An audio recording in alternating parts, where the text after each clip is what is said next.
Hello everyone and welcome back to our channel. Students, chapter number 2 reconstitution of partnership के important questions आज हम discuss कर रहे हैं. ये वो क्वेश्चंस हैं बेटा जो आपके पूरे चैप्टर को सम अप कर देंगे, आपके पूरे चैप्टर को यहाँ पर वो कंक्लूड करके रख देंगे कि आपको कितना पढ़ना है, कैसे पढ़ना है और आंसर्स कैसे लिखने हैं. ओके, चलिए स्टार्ट करते हैं. What our first question says. The very first question is what is reconstitution of partnership? बेटा रिकॉन्स्टिट्यूशन ऑफ पार्टनरशिप का सिंपल सा मीनिंग है change in profit sharing ratio या फिर पार्टनरशिप डीड को दोबारा से बनाना, है ना. मतलब दोनों चीजों में से कोई भी एक चीज अगर आपकी इवन एमसीक्यू में भी आती है तो प्लीज इसको ध्यान रखिएगा. रिकॉन्स्टिट्यूशन का मतलब है कि प्रॉफिट शेयरिंग रेशियो को चेंज करना या फिर पार्टनरशिप डीड को दोबारा से बनाना. इन चीजों को बोला जाता है रिकॉन्स्टिट्यूशन ऑफ पार्टनरशिप. अब देखिए आंसर क्या कह रहा है. Change in profit sharing ratio of existing partners on admission of new partner और ऑन रिटायरमेंट ऑफ पार्टनर. तीन कंडीशंस आपको दी हैं कि एग्जिस्टिंग पार्टनर्स का अगर प्रॉफिट शेयरिंग रेशियो चेंज होता है, कोई नया पार्टनर एडमिट होता है या किसी पार्टनर का रिटायरमेंट होता है. तो देखिए इन तीनों कंडीशंस में हमको पार्टनरशिप डीड दोबारा बनानी पड़ेगी. दोबारा से पार्टनरशिप डीड बनेगी, that means it is the process of reconstitution of partnership. I hope आपको ये आंसर बहुत अच्छे से लर्न हो जाएगा. 2 मार्क्स क्वेश्चन में आता है, अगर ये आता भी है तो. जहां पर कोई क्वेश्चन 3 मार्क 4 मार्क में आएगा हम आपको बताते चलेंगे. क्वेश्चन नंबर 2 है what are the conditions of reconstitution of partnership. बेटा ये क्वेश्चन 2 मार्क्स में भी आता है और ये क्वेश्चन 3 या 4 में भी पूछ लिया जाता है ना. तो देखिए आपसे पूछा जा रहा है कि रिकॉन्स्टिट्यूशन ऑफ पार्टनरशिप की क्या क्या कंडीशंस होती हैं. आपको अगर 2 मार्क्स में आता है ना. If this question is going to be asked in 2 marks तो आप सिंपल से पॉइंट्स लिख देंगे उठा के. लेकिन अगर यही क्वेश्चन आपको आता है फॉर 3 मार्क्स या फॉर 4 मार्क्स तो आप क्या करने वाले हैं, आप इनको करने वाले हैं एक्सप्लेन. तो फर्स्ट पॉइंट है change in profit sharing ratio of existing partner. Second है admission of new partner, retirement of partner, death of partner and amalgamation of two firms. देखिए स्टार्टिंग के 4 पॉइंट्स तो काफी समझ में आ रहे हैं कि या तो पहले से एग्जिस्टिंग पार्टनर्स जो हैं वो अपना शेयर चेंज करेंगे, या कोई नया पार्टनर एडमिट होगा, या कोई पार्टनर छोड़ के जाएगा, या किसी पार्टनर की in any of the case death हो जाती है तो हमको अपनी पार्टनरशिप डीड को क्या करना पड़ेगा, बदलना पड़ेगा, है ना. Last point is amalgamation of two firms. Amalgamation का मतलब होता है जब कोई दो फर्म्स आपस में काम करने के लिए अग्री हो जाती हैं. जैसे पार्टनरशिप क्या होता है, 2 और more than 2 person combinedly comes into an agreement, उसे पार्टनरशिप बोलते हैं. वहीं अमलगमेशन का मतलब होता है कि जब फर्म्स आपस में मिल जाती हैं और काम करती हैं. तो जब ऐसा होगा तो भी जाहिर सी बात है कि पार्टनरशिप डीड दोबारा बनेगी. अब देखिए बेटा यही क्वेश्चन आ जाता है आपको लॉन्ग में. तो फर्स्ट है change in profit sharing ratio. आपने लिख देना है कि एग्जिस्टिंग पार्टनर्स क्या करेंगे, अपना प्रॉफिट शेयरिंग रेशियो जो है वो चेंज करेंगे, है ना. उसी को बोला जाता है कि यहाँ पे प्रॉफिट शेयरिंग रेशियो क्या होगा, चेंज होगा. सेकंड है एडमिशन ऑफ न्यू पार्टनर. कोई भी पार्टनर, जैसे कि ऑलरेडी किसी फॉर्म में 3 पार्टनर्स हैं, 3 पार्टनर्स हैं, चौथा पार्टनर भी आना चाहता है. बेटा बिल्कुल आ सकता है, लेकिन कब आ सकता है, जब उन 3 पार्टनर्स की कंसेंट होगी, जब उन 3 पार्टनर्स का अग्रीमेंट होगा, जब वो 3 पार्टनर्स बोलेंगे कि यस आप एक नए पार्टनर को ला सकते हैं. रिटायरमेंट, कोई पार्टनर किसी भी कंडीशन से रिटायर हो रहा है, फर्म को छोड़ रहा है, उसमें भी सारे पार्टनर्स की कंसेंट होती है. डेथ ऑफ पार्टनर, किसी भी पार्टनर की डेथ पे वापस से पार्टनरशिप डीड दोबारा बनाई जाती है. अमलगमेशन ऑफ फर्म्स, मैं आपको अभी समझा चुकी हूं कि कई बार क्या होता है, फर्म्स आपस में कंपटीशन को खत्म करने के लिए सोचते हैं कि हम मिलकर ही काम कर लेते हैं. जब कंपटीशन के लिए सामने है ही नहीं तो why not to work together, तो ऐसा कर लेते हैं और वहां पर भी वो अपनी पार्टनरशिप को क्या कर लेते हैं, रिकॉन्स्टिट्यूट कर देते हैं. चलिए देखते हैं what next question says. What is sacrificing ratio and what is gaining ratio? Sacrificing ratio का सिंपल सा मीनिंग समझ में ही आ रहा है कि जब एग्जिस्टिंग पार्टनर, मतलब पहले से जो पार्टनर्स हैं, वो अपना प्रॉफिट शेयरिंग रेशियो कुछ कम कर देते हैं, कुछ सेक्रीफाइस कर देते हैं. किसके लिए कर देते हैं, किसी नए पार्टनर के लिए, तो वो क्या कहलाएगा, सेक्रीफाइसिंग रेशियो, है ना। समझ लीजिए पहले से 3 पार्टनर्स हैं, कोई फोर्थ पार्टनर और एंटर हो गया, तो अब वो 3 पहले जो अमाउंट लेते होंगे अब थोड़ी ना लेंगे, क्योंकि fourth partner is now with them. तो वो 3 पार्टनर्स को कुछ कुछ अपने शेयर को सेक्रीफाइस करना पड़ेगा, और वहां पर वो रेशियो कहलाएगा सेक्रीफाइसिंग रेशियो। सेक्रीफाइसिंग रेशियो का क्या फॉर्मूला होता है? Old ratio minus new ratio. बेटा देखिए, गुडविल जब भी डिस्ट्रीब्यूट होती है, जब कोई नया पार्टनर आता है गुडविल लेकर आता है, तो वो हमेशा किस रेशियो में डिस्ट्रीब्यूट होती है? बेटा सेक्रीफाइसिंग रेशियो में। ये पॉइंट्स हमने इसलिए लिखे हैं कि हो सकता है एमसीक्यू में, फिल इन द ब्लैंक्स में, मैच द फॉलोइंग्स में, ट्रू फॉल्स में ये चीजें आ जाती हैं, तो प्लीज आप एक बार इन्हें अच्छे से गो थ्रू कर लीजिएगा, है ना। तो गुडविल किस रेशियो में डिस्ट्रीब्यूट हुई? गुडविल डिस्ट्रीब्यूट हो गई सेक्रीफाइसिंग रेशियो में। और किसको डिस्ट्रीब्यूट हुई? सेक्रीफाइसिंग पार्टनर्स को डिस्ट्रीब्यूट हुई। ओके, सेक्रीफाइसिंग रेशियो हमेशा क्या करता है? जो एग्जिस्टिंग पार्टनर्स हैं, जो सेक्रीफाइसिंग पार्टनर्स हैं, उनके रेशियो को कम कर देता है, उनके प्रॉफिट को कम कर देता है। ओके, नाउ गेनिंग रेशियो, इसी का उल्टा कर दीजिए।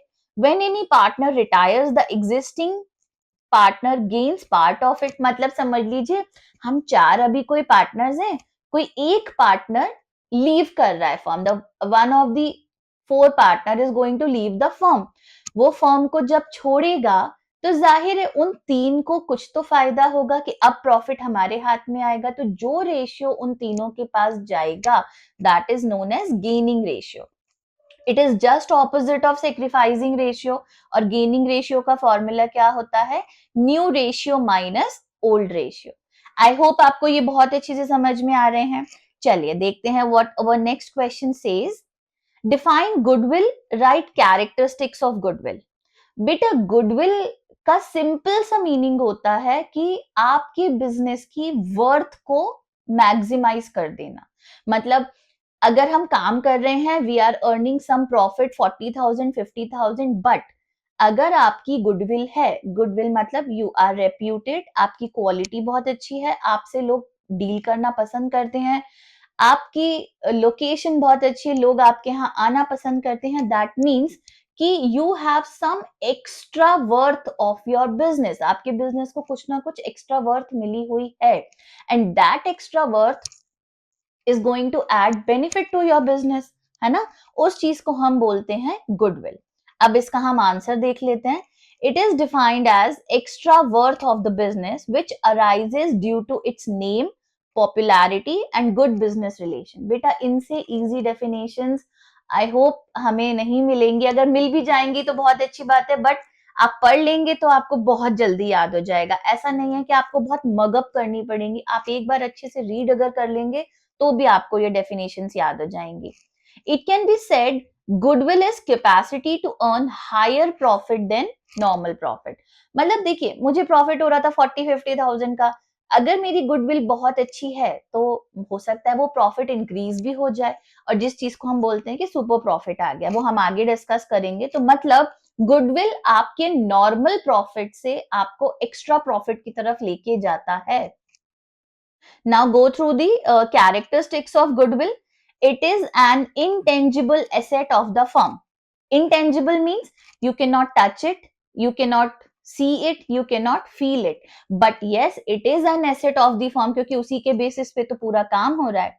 It arises in prospering business. Prospering means what? Prospering का means होता है कोई जब ग्रो करने वाला बिजनेस होता है उन्हीं को बिजनेस में गुडविल आती है। कोई भी बिजनेस जो डाउन हो रहा है उसमें गुडविल थोड़ी ना होगी।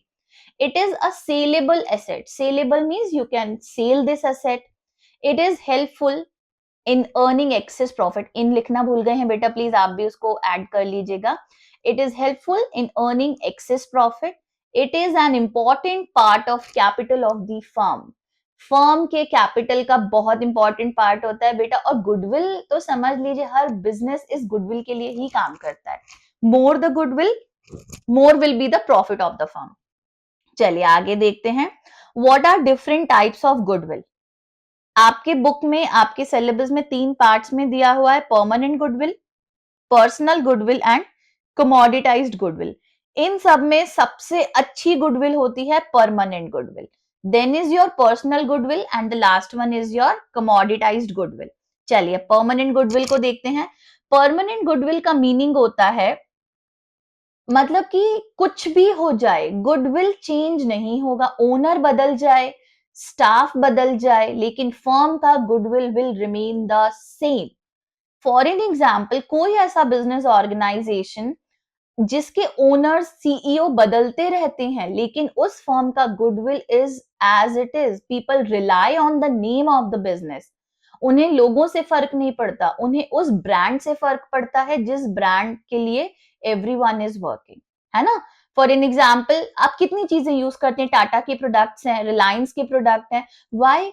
बिकॉज ये ब्रांड है, यहाँ पर कंपनी ने अपनी ब्रांड को डेवलप करके रखा हुआ है ना। ये परमानेंट गुडविल है, this is not going to change. अगर उसका स्टाफ चेंज हो जाए, उसका ओनर, जैसे for an example sir Ratan Tata नहीं रहे तो उनकी जगह कोई और आए, जब कोई और आए तो टाटा के गुडविल पर फर्क नहीं पड़ा है। हाँ, जो पर्सनली उनसे अटैच थे वो एक अलग बात होती है, but Tata is still at a place, है ना। तो ओनर चेंज हो जाए बट गुडविल चेंज नहीं होती है यहाँ पे। इसे हम इंस्टीट्यूशनल गुडविल कहते हैं और कैट गुडविल भी कहते हैं। पर्सनल गुडविल होती है जो पर्सन्स की वजह से होती है, मतलब कि कोई आपका स्टाफ मेंबर है जिसकी वजह से आपका काम बहुत अच्छा चल रहा है। अब किसी भी कारण से उस स्टाफ के साथ आपकी नहीं बनी, आपने उनको फायर कर दिया, आपने उन्हें फायर कर दिया, वो किसी और जगह जाके काम करने लगे, आपकी गुडविल अफेक्ट हुई, यहाँ पे आपका प्रॉफिट अफेक्ट होगा, आपका काम अफेक्ट होगा। इसीलिए ये थोड़ी सी कम होती है as compare to permanent goodwill. तो पर्सनल गुडविल को हम और कौन सा गुडविल बोलते हैं, डॉग गुडविल भी कहलाता है। Now commoditised goodwill. Commoditised goodwill का मीनिंग होता है पूरा फोकस इनका कमोडिटी के ऊपर होता है, इन्हें ओनर से मतलब नहीं है, इन्हें स्टाफ से मतलब नहीं है। अगर कोई चीज फेयर प्राइस पे मिल रही है, ड्यूरेबल गुड्स मिल रहे हैं, क्वालिटी गुड्स मिल रहे हैं, और जो चीज कहीं नहीं मिलेगी वो पर्टिकुलर जगह पर मिलेगी, ये सामान आपको यहीं मिलेगा, वो होती है कमोडिटाइज्ड गुडविल। ओके, इस गुडविल को हम बोलते हैं रैट गुडविल। अब it also keeps on changing. आज कोई चीज अवेलेबिलिटी के राइट्स किसी के हाथ में है, थोड़े दिन बाद वो राइट्स किसी और ने ले लिए तो वो सामान उनके पास मिलने लग जाएगा, मतलब इट कैन चेंज। जो सामान अभी फर्म ए बना रही थी कि भाई हमारे ही पास मिलता है और किसी के पास नहीं मिलता, वो चीज दूसरों ने बनानी स्टार्ट कर दी, फर्म बी ने बनानी स्टार्ट कर दी। फॉर एन एग्जाम्पल, जियो जब आया तो रिलायंस लेकर आए थे, लेकिन 5G नेटवर्क ऐसा तो नहीं है कि सिर्फ रिलायंस तक सीमित रहा, सारे नेटवर्क्स ने 5G को यूज किया, तो वो होती है कमोडिटाइज्ड गुडविल। मतलब कि कोई भी उस चीज को बना सकता है, कर सकता है, हो सकता है पहले वाले से ज्यादा बेहतर तरीके से कर दे, तो it is known as rat goodwill. तो permanent goodwill, personal goodwill and commoditised goodwill. चलिए आगे बढ़ते हैं to our question number 6। What is normal profit, super profit and average profit? बेटा नॉर्मल प्रॉफिट तो कहता है एक एस्टिमेटेड प्रॉफिट होता है कि बाई चांस हमने कैपिटल लगाया है 50 लाख का, या 1,50,000 बहुत बोल दिया, 1 लाख का, 2 लाख का, 4 लाख का, हमने एक छोटा सा बिजनेस स्टार्ट किया, कैपिटल लगाया और हमने एक एस्टिमेशन किया कि यार 2 लाख लगा रहे हैं तो कम से कम इतना प्रॉफिट तो आ ही जाएगा एज पर द कैपिटल।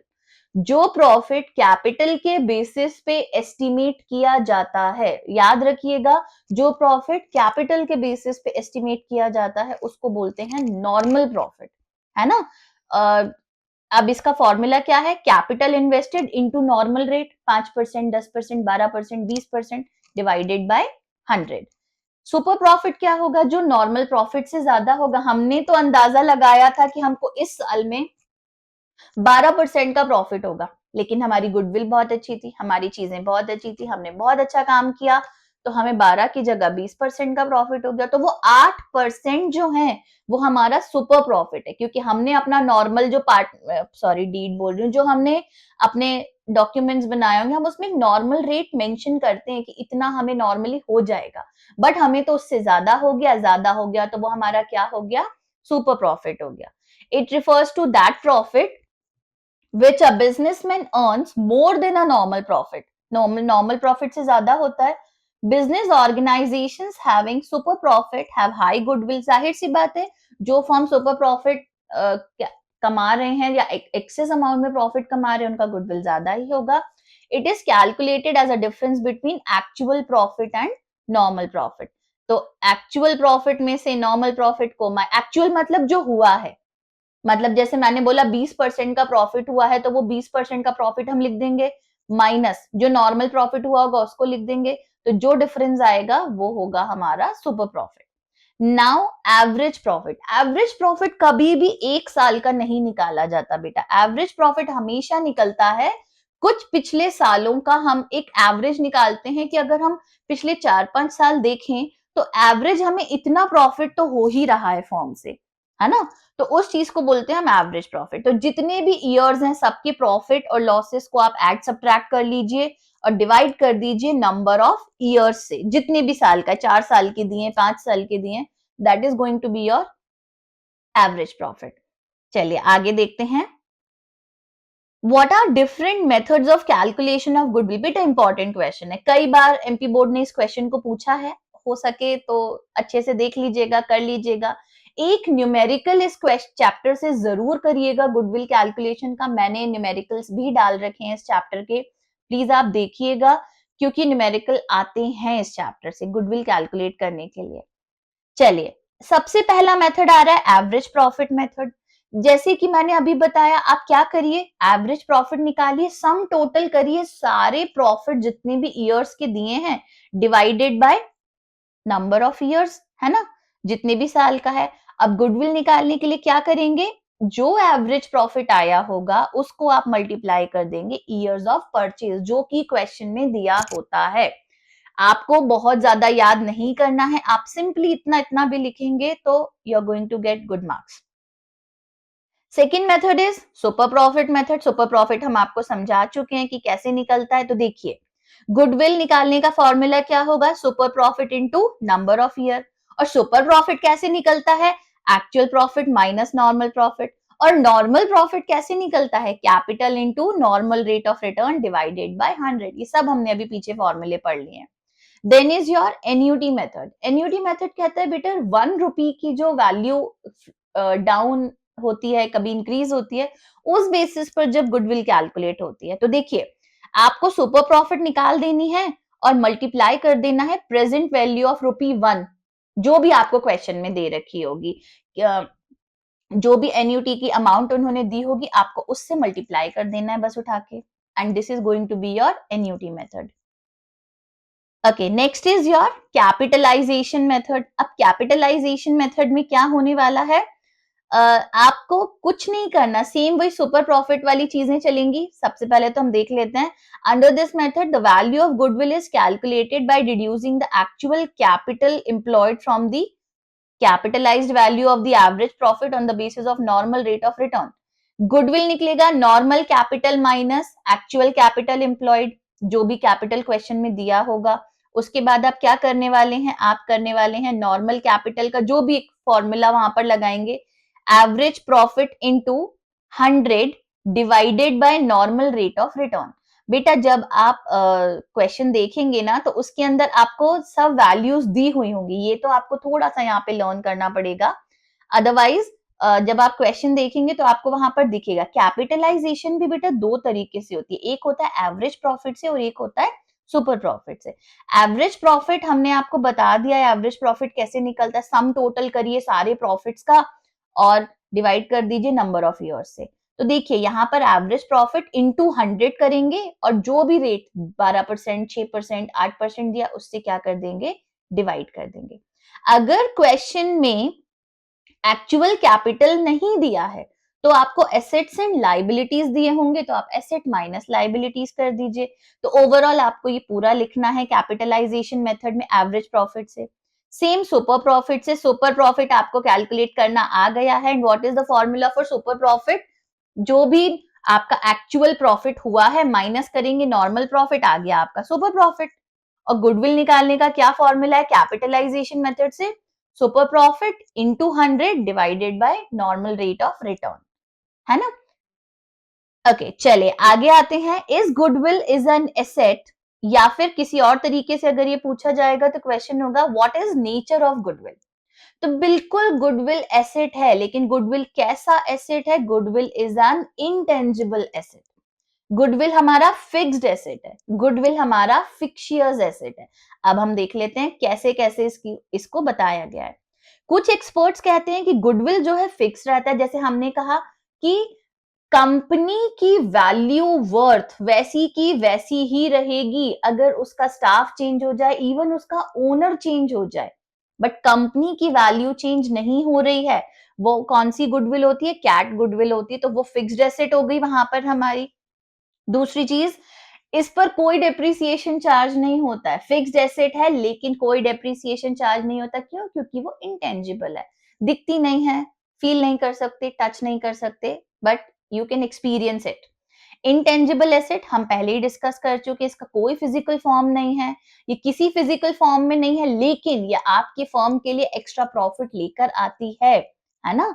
तो ये इंटेंजिबल एसेट है। फिक्शियस का मतलब होता है, कुछ एक्सपर्ट्स कहते हैं कि गुडविल जो है इमेजिनरी एसेट है, फिक्शियस एसेट है, ना दिखाई दे रही है, ना सुनाई दे रही है, लेकिन इसकी वैल्यू हम फर्म की शुरुआत में रख देते हैं। हम जब फर्म की क्लोजिंग अकाउंट्स बनाते हैं तो हम गुडविल देखते हैं कि कितना गुडविल जनरेट हुआ, कितना हमें गुडविल से प्रॉफिट हुआ है। मतलब ओवरऑल हम बात तो कर रहे हैं, बट हम उसे देख नहीं पा रहे हैं, जैसे कि वो इंटेंजिबल है, तो इसका नाम उन्होंने रख दिया फिक्शियस एसेट। अब आप बोलेंगे फिक्शियस एसेट और इंटेंजिबल एसेट्स में क्या डिफरेंस है? बेटा, इंटेंजिबल का मीनिंग है you can not touch it, you can not feel it, you can only experience it. Fictitious कहता है कि of course you cannot touch it, you cannot feel it, but you are estimating it, you are calculating it and you are discussing it, इसलिए उसको बोला जाता है unreal asset. Okay? Now question number 9, what is hidden goodwill? बेटा, hidden goodwill होता है, जैसे कि समझ लीजिए दो पार्टनर्स हैं, तीसरा पार्टनर कोई एडमिट हो रहा है, उसे फर्म की गुडविल बताई नहीं जाती है at the time of admission, लेकिन हम उससे बोल देते हैं कि आप है ना इतना पैसा जो है गुडविल का पे करेंगे एज अ प्रीमियम। समझ लीजिए फर्म की गुडविल हमने नहीं बताई है, हमने उसे बोला है कि आप जो है फर्म के गुडविल के लिए 1/5 पे कर दीजिए अपने कैपिटल का। ठीक है जी, तो 1/5 के हिसाब से हमने उससे कहा आप 20,000 रुपए हमें पे कर दीजिए, तो उसके हिसाब से 1/5 20,000 जो वो पे कर रहा है, इसका मतलब उसके हिसाब से कैपिटल जो होगा वो 20,000 इंटू 5 कर देगा, 1 लाख रुपीज उसका दिमाग चल गया कि भाई 1 लाख रुपीज तो जरूर इनकी गुडविल रही होगी, तभी तो ये मुझसे 1/5 मांग रहे हैं। सॉरी, 1 लाख रुपीज उसका गुडविल रहा होगा, तभी ये उसका 1/5 मुझसे मांग रहे हैं, है ना? लेकिन एक्चुअल गुडविल तो कुछ और ही था, जो कि हमने पार्टनर को नहीं बताया था। तो वही चीज यहाँ पर कहलाती है हिडन गुडविल। तो कैसे होता है कैपिटलाइज्ड वैल्यू? आप इसके न्यूमेरिकल्स भी एक बार चेक कर लीजिएगा, हमने कर रखे हैं इसके। जो भी न्यू पार्टनर कैपिटल ला रहा है into reciprocal of the share, जैसे कि वो 20,000 ला रहा है तो रेसिप्रोकल करेंगे 1/5 का, तो 5 हो जाएगा, 20,000 इंटू 5 किया तो 1 लाख। फिर कैपिटलाइज्ड वैल्यू मतलब उस 1 लाख में से हम क्या माइनस करेंगे? फर्म का टोटल जो अभी तक का कैपिटल है, वो 80,000 है, 70,000 है, तो 1 लाख में से अगर हमने 80,000 माइनस किया तो 20,000 हमने हिडन रखा, हिडन गुडविल है। ठीक है? क्वेश्चन नंबर 10 एंड भाई again the important part, what are the accounting treatment of goodwill and general reserve? Question पूछा जाता है अकाउंटिंग ट्रीटमेंट का मतलब होता है जर्नल एंट्रीज लिख दीजिए आप उठा के। किसकी जर्नल एंट्रीज लिखनी है? गुडविल की लिखनी है और जनरल रिजर्व की लिखनी है। बेटा देखिए, जब कोई पार्टनर आता है तो वो गेन करता है, तो जितना भी वो अमाउंट लेकर के आएगा, क्या एंट्री बनेगी? Gaining partners capital account debit to sacrificing partners capital account। क्या नरेशन हो गई? being goodwill adjusted to sacrificing partner। अब जो भी पर्सन आया है ना, being premium of goodwill brought in and transferred, मतलब कि अगर वो कैश में लेकर के आया है और कैश में नहीं लाया होता है तो फर्स्ट एंट्री जाती है, कैश में लेके आया होता है तो सेकेंड एंट्री चली जाती है। कैश या bank account debit to sacrificing partners capital account, being premium of goodwill brought in and transfer भी कर दिया हमने। नेक्स्ट इज जनरल रिजर्व, अगर फर्म के पास है ऑलरेडी और उन्हें जनरल रिजर्व को क्लोज भी करना है तो क्या एंट्री बनेगी? General reserve account debit to existing मतलब जो पहले से पार्टनर है, एग्जिस्टिंग पार्टनर्स कैपिटल अकाउंट।